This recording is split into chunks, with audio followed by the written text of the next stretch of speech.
regresamos a Realidades. Estamos haciendo este programa muy interesante sobre robótica. Nos acompañan docentes de la Universidad Autónoma de Querétaro, tanto de la Facultad de Ingeniería como de Psicología, aunque usted no lo crea. Estamos tratando de enlazar un tema muy interesante que tiene que ver con el desarrollo de muchas habilidades cognitivas también, del conocimiento, y que a veces pensamos que se sitúan en momentos aparte. Decíamos fuera del corte, platicábamos, voy a recordarles, estamos platicando con el doctor Gerardo Israel Pérez Soto. Él está coordinando los equipos actualmente de competencia en robótica en la Facultad de Ingeniería. Y la maestra Damara Merlo Espino, ella está trabajando en la Facultad de Psicología también en una suerte como de alianza con estos temas. Platicamos fuera del corte que hay gente que a veces pensamos que solamente es para ingenieros o ingenieras, ¿no? Y que el resto de las personas que estudiamos humanidades probablemente es un conocimiento que se nos ha negado, ¿no? Así es, mira, yo creo que la robótica tiene ese estigma, ¿no? O sea, por ejemplo, ahorita estamos dando un curso para niños, justamente iniciamos este siguiente sábado, aquí en la Facultad de Ingeniería, y es muy importante que se mencione que este curso está organizado no nada más por la Facultad de Ingeniería o nada más está la incidencia de la Facultad de Ingeniería, sino también por parte de la maestra Damara, quien nos apoya a cómo impartir esos cursos adecuadamente. Claro. ¿Sí? Y algunos comentarios es, ay, si mi hijo no va a ser ingeniero, ¿para qué toma robótica? Pero la robótica puede desarrollar otras habilidades, no requerimos que vaya a estudiar ingeniería. Y también hay robótica de diferentes niveles. Es decir, podemos empezar con niños muy pequeños. Ahorita los niños que estamos recibiendo son de 5 o 6 años aproximadamente, hasta 12 años. ¿Sí? Entonces sí está ese estigma Sí. y no es algo que realmente se vaya a requerir, ¿no? Pues el niño puede estudiar al final lo que él quiera. Claro, y tener un conocimiento. ¿Y de qué manera está colaborando allí la maestra? Bueno, mira, desde el área de psicología tenemos chicos y chicas haciendo práctica, servicio social, entonces yo les capacito y les invito a trabajar con estas áreas, ¿no? Con las ciencias duras. Las ciencias sociales no estamos peleadas, tenemos mucho que decir respecto a estas áreas. Y de hecho creo que el debate en torno a los robots está a nivel internacional de tendrán que llevar conciencia, no, pero de entrada empecemos con la parte didáctico-pedagógica, con la parte de verlo como un instrumento que nos puede potencializar muchas cosas. Justo como ya comentaba el doctor Gerardo, pues podemos trabajar con niños de 5 años y explicarles cómo funciona un engrane. Tratamos de hacer algo que se conoce como aprendizaje significativo, no llenarles de contenidos disciplinarios, sino esto que vas a aprender, ¿para qué te va a servir? ¿No? Claro. Al final de cuentas, que creo que es una de las finalidades de la educación en todos los niveles, pero pues por medio de la robótica, pues es algo muy divertido, es algo muy que les llama la atención, ¿no? Les motiva porque tienen la posibilidad de manipular el objeto, ¿no? Claro. O sea, no están como en el nivel abstracto, los podemos ir llevando conforme vamos avanzando de nivel, pero esta cuestión de estar viendo cómo gira un engrane, cómo se va haciendo una conversión, que mi carro lo puedo hacer más rápido, lo puedo hacer más lento, es un proceso que vamos dándole seguimiento y que, bueno, es parte de las colaboraciones que hacemos. También, por ejemplo, pues el tipo de personalidad que tenga el niño, el tipo de lenguaje. Por ejemplo, tenemos niños que no saben leer y escribir y eso no es ningún impedimento para que puedan aprender y sobre todo que podamos trabajar con ellos la cuestión de robótica. He tenido experiencia de impartir robótica a niños desde 5 años, 4 y medio, hasta adultos, ¿no? También con adultos he trabajado, he elaborado con distintos niveles y bueno, no dista mucho, no necesitamos que sean expertos ni que tampoco quieran ser ingenieros, ¿no? Claro. Y bueno, además de todo eso, me gustó mucho esta parte de la colaboración para elaborar como estos planes para impartir este tipo de cursos, porque sí sucede, llega a suceder que a veces en el mundo de la investigación se vuelve justo todo mucho más abstracto, se trabaja con muchísima bibliografía y entonces al momento de impartir uno va perdiendo estas habilidades de cómo dar una clase que cumpla con ciertos requisitos básicos para que la información pues llegue de buena forma, ¿no? al receptor. Pero bueno, antes de irnos a corte, nos quedamos con una pregunta muy interesante. ¿Qué tipo de robots están por ahí que nosotros a lo mejor no somos tan conscientes? Pensamos a lo mejor en un hospital, con alta tecnología que esté utilizando algún tipo de robots. Pensamos probablemente en alguna planta, en alguna fábrica y también, ¿por qué no decir, pensamos malamente en un caos, en un apocalipsis del desempleo en el que los robots pudiesen suplir a los seres humanos, ¿no? Platicamos también un poco una experiencia sobre humanoides que más adelante nos comentarás. ¿Qué pasa con esto? ¿Realmente estamos acercándonos a ese mundo? Yo creo que el primer temor que le llegué a escuchar a una niña muy pequeñita cuando vio Charlie y la fábrica de chocolate, me dijo, pues es que al papá del niño lo corrieron porque un robot ya estigmatizó a la máquina, ¿no? Un robot le quitó el trabajo al abuelito del niño, al papá del niño era, ¿no? Porque él ya no va a ser la persona que manualmente ponga el taponcito. A mí me llama mucho la atención que, bueno, esta lógica, aún siendo niños, igualmente por el cine, mejor malamente nos educamos a través de la televisión, sí se está permeando, ¿no? Claro Sí que se sí. piensa. Bueno, esto que planteas es muy amplio, tocaste varios puntos importantes. Por ejemplo, ¿qué robot nos topamos ahorita, ¿no?, en nuestro entorno?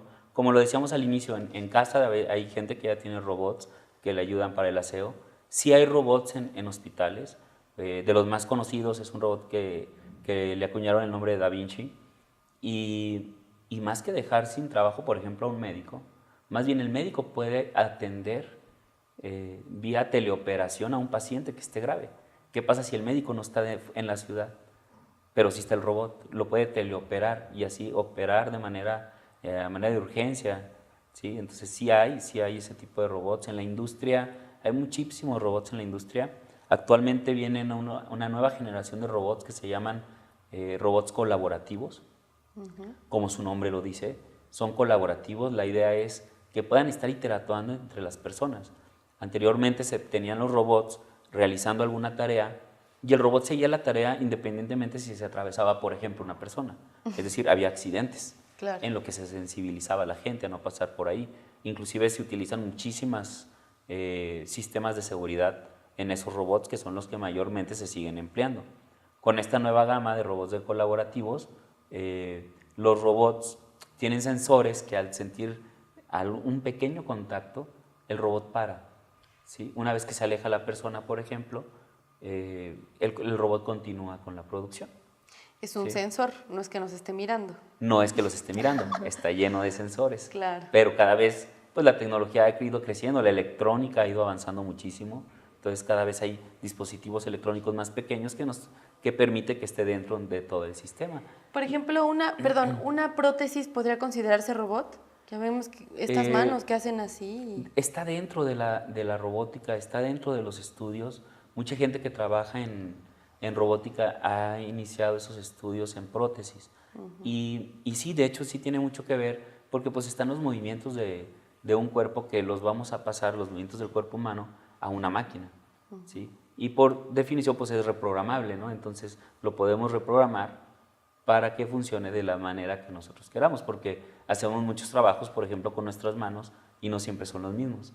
Claro. Entonces se puede reprogramar o puede realizar esa actividad por medio de las señales que se reciben de los músculos, porque aun cuando no se tenga una extremidad, pues se tienen terminales nerviosas. Claro. Y el otro punto que tocabas de que si los robots van a dejar sin trabajo a las personas, yo creo que no, yo creo que al contrario, definitivamente ha ido cambiando la tecnología, ya no podemos enseñar lo mismo en aulas, y al ir cambiando la tecnología, al estar esos robots, pues también se incentiva a que ahora el personal de la industria se capacite más, ¿sí? Que aprenda a programar robots. No es que ya no haya trabajo, sí hay trabajo, ¿sí? Al contrario, solo va a haber un apoyo en tareas repetitivas, en tareas, por ejemplo, de ensamble, donde generalmente se lastimaban mucho la espalda por estar siempre cargando. A lo mejor ahí es donde entra la parte de los robots, pero no quiere decir que se queden sin trabajo las personas. Solamente ahora se requiere pues una mayor capacitación, ya sea desde un inicio, desde sus estudios, o ahí mismo, una capacitación dentro de la misma planta. Sí, como cuando recibes una tecnología nueva y que hay que Claro. aplicarse. Lo comento porque sí sucede, ¿no? Y creo que tú tienes una experiencia como con esta cuestión de este fenómeno que se piensa que nos van a quitar todos los empleos, los robots. Claro. Sí, justo con el área de ciencias sociales, la gente o las personas que estamos dentro del ámbito escolar, por ahí hay una cuestión como de estereotipo de pensamos cuando hablamos de un robot, que va a ser el típico humanoide, ¿no? Que nos va a sustituir como docentes y va a estar impartiendo la clase, y pues no, ¿no? En realidad en algunos países orientales tienen robots asistenciales, ¿no? Trabajando con niños o trabajando con personas de tercera edad, pero pues nosotros tenemos que estar detrás de esos procesos, ¿no? Detrás de ese tipo de estrategias, detrás de esas programaciones. Por ejemplo, los psicólogos pues tenemos mucho trabajo ahí, no nos están sustituyendo, sino podemos colaborar en el desarrollo pues de ciertas actividades que vayan enfocado a determinar pues ciertos objetivos dentro del contexto educativo. Por ejemplo, también tenemos robots en el mercado que hacen lectura de rasgos faciales con esta cuestión emocional, y bueno, eso es un punto también muy interesante. Por ejemplo, desde estas ciencias cognitivas, los robots pues no tienen emociones, por supuesto, pero en el mercado han lanzado, ¿no? Estos que te pueden leer determinada gesticulación y tratar de imitarlo. Creo que en ese sentido vamos avanzando y pues, por ejemplo, pudieran ayudarnos o también como instrumentos para investigación, ¿no? Oigan, pero justamente eso es lo que causa un poco de temor, ¿no? Es bien sabido que los humanos le tememos a lo que no conocemos. Nos sucede con la vida extraterrestre, con la ufología y con todo esto que nos causa una sensación. Ahora con el tema de los robots, es verdad que se busca en algunos casos que están representando a personas como los humanoides que se parezcan, que tengan más características, y cuando hablamos de emociones y sentimientos, parece que entonces nos acercamos a un mundo desconocido. ¿Esto es probable o va a ser probable o ya está siendo probable? Yo creo que ya está siendo. Mira, ya hay en el mercado robots como los que comenta la maestra Damara, inclusive aquí hay investigaciones que estamos realizando a cabo, en donde el robot es capaz de identificar una expresión facial, pero más que miedo, pues lo utilizamos o lo intentamos enfocar, obviamente para un bien. Es decir, ¿de qué manera podemos hacer una incidencia para cambiar ese estado de ánimo si es un estado de ánimo, por ejemplo, depresivo? ¿Sí? Robots de asistencia, simplemente de asistencia, llamémosle al hecho de que te recuerden los medicamentos. Hay personas que están solas y que no tienen, por ejemplo, esa ayuda, ¿no? Entonces, ya están aquí, o sea, ya está aquí. En el 2016, si mal no recuerdo, ya está el robot Sophie, que es el primer robot que tiene una ciudadanía. O sea, ya le dieron una ciudadanía. ¿Sí? Ya definitivamente, esto ya lo estamos viviendo. Esto se les da la capacidad a los robots, de alguna manera, que vayan aprendiendo por medio de áreas de informática, como lo son redes neuronales. Entonces van desarrollando esa capacidad de aprender, de identificar, pero aún así pues siguen estando programados y controlados por seres humanos, definitivamente. Oigan, ¿y qué les parece esta serie de Black Mirror, que ha sido como muy angustiante a la vez y fascinante, y dan ganas de explorar más? Porque justamente creo que combina estas dos disciplinas que hoy tenemos aquí como invitados, ¿no? Hay una cuestión como psicológica que te mantiene todo el tiempo allí, dices, es que claro, podría ser, o ya está haciendo, o qué voy a hacer cuando nos suceda, ¿no? Y esta otra parte del desarrollo tecnológico, que por ejemplo en algún capítulo vimos abejas, robots, pequeños insectos que, bueno, van y llevan y traen y hacen un desastre. Entonces, ¿qué opinan de esa serie, por ejemplo, ¿no? ¿Qué opinan de la interacción de seres humanos con robots de manera amorosa? Tenemos ahí, yo traigo a colación muchas referencias de las películas, del cine, porque es lo que más nos llega a las personas que no estamos inmersas en estos estudios, ¿no? Por ejemplo, el caso de Her, que es enamorarse, bueno, de un sistema operativo que ya también te puede decir, oye, no olvides la pastilla, ¿no? Como esto. ¿Hacia dónde vamos, por ejemplo, con la cuestión de la psicología? Creo que, justo, ¿no? La serie de Black Mirror no la he visto, pero la película que mencionas de He sí, y está interesante lo que sucede a nivel psicológico.